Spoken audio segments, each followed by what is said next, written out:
Hey guys, Infidel1258 here. Today I want to answer some more questions from the comment section on the YouTube channel. If you have questions, drop them in any sort of video, leave your IGN, and I will answer them from time to time. And if I do, I will send you a thank you, assuming that IGN is present. Okay guys, let's get into it. So Kropek, I already answered a question of his about DEC, but he also asked, can you make a video on maybe a technique or some tips for new gamers since now you already need to rent for 2 days and it's a bit pricey to do that. Any tips? Kropek, there's probably a lot of things that you could understand that would really help you. Some of which you might already be well aware of, but I'm going to just kind of off the top of my head, I'm going to share a few ideas that I think would really benefit a newer audience. And hopefully the growing audience that Splinterlands is going to be attracting over the next weeks and months. So I think rental prices definitely have gone up significantly. And I've noticed it because I'm watching my own rental prices. I'm renting cars with Peak Monsters. And I have about, with my main account,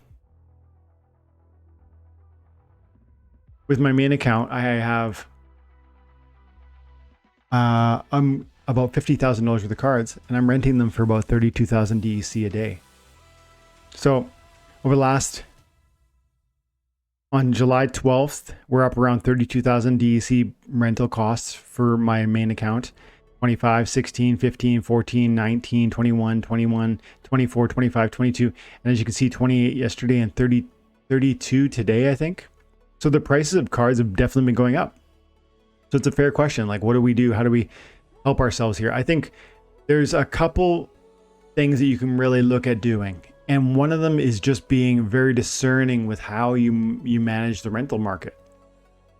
You know, when you come into the rental market, it makes the first thing to be cognizant of is that your daily focus is currently stretches across a 24-hour window.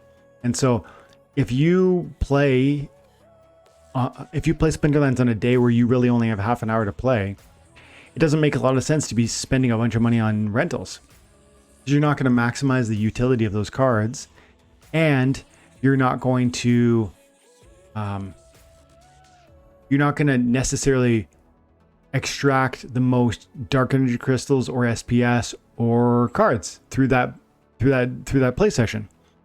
So the first key thing is to recognize that when you do play on a limited budget and you're trying to extract maximum reward for minimum investment, it really would start with setting aside a good window of time to grind the game so that your rentals are being maximally productive. That's the first thing. And the second thing is, on that topic, is you can navigate the variety of focuses and find that at some times there's a great focus for you and at other times there isn't. So if you have some cards in your repertoire and maybe you have a halfway decent stealth deck, stealth is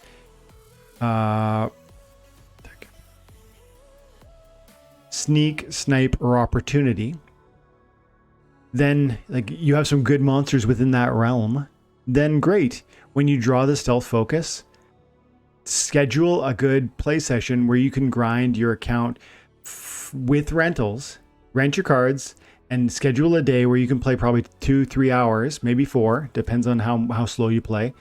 And I'm going to say over roughly an hour, you can move your account from 100% to roughly 75% ECR, which is energy capture rate. I would argue that you should play your account in this environment with these rental costs. You should play when you get an amazing daily focus that you really believe you can succeed at, and when you have the time after you choose your rentals that will fit the daily focus, and up until the time when your energy capture rate is going to be able to reach roughly 50%. And some might even say, heck, burn it down to 0. This is what some of the bots do. Like they play for one day and they go hard with that one focus that they like, and they rent cards for. That way they can get maximum utility out of it. Now, huge caveat, If you burn this thing down to 50%, it's going to take you 2 days to recover. If you burn it down to 0%, it's going to take you 4 days to recover. Additionally, if once you get down to 50% energy capture rate, you're going to find that it goes down dramatically faster than it does before that moment. This is a new part of the programming of the game and how they're tracking ECR.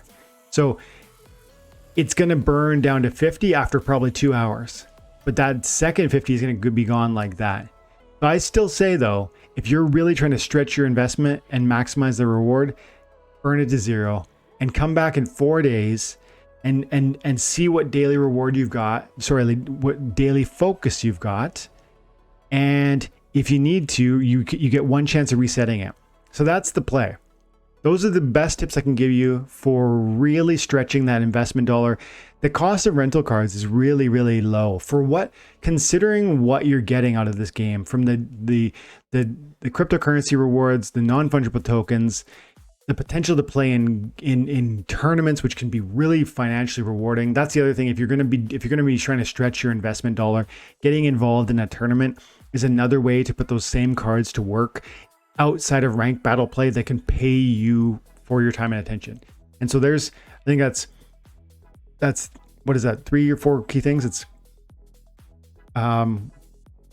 schedule a good several hours for yourself. Wait till you get a really key, like one of the daily focuses that you feel super confident in. Rent accordingly. Bring your ECR down to 0, and play all the tournaments that you're capable of playing. So those are the tips that I've got for you. And just understand that even if the rental cards cost or feel like they're quite expensive, understand that over a long time horizon, every single asset you're earning in this game is going to be meaningfully is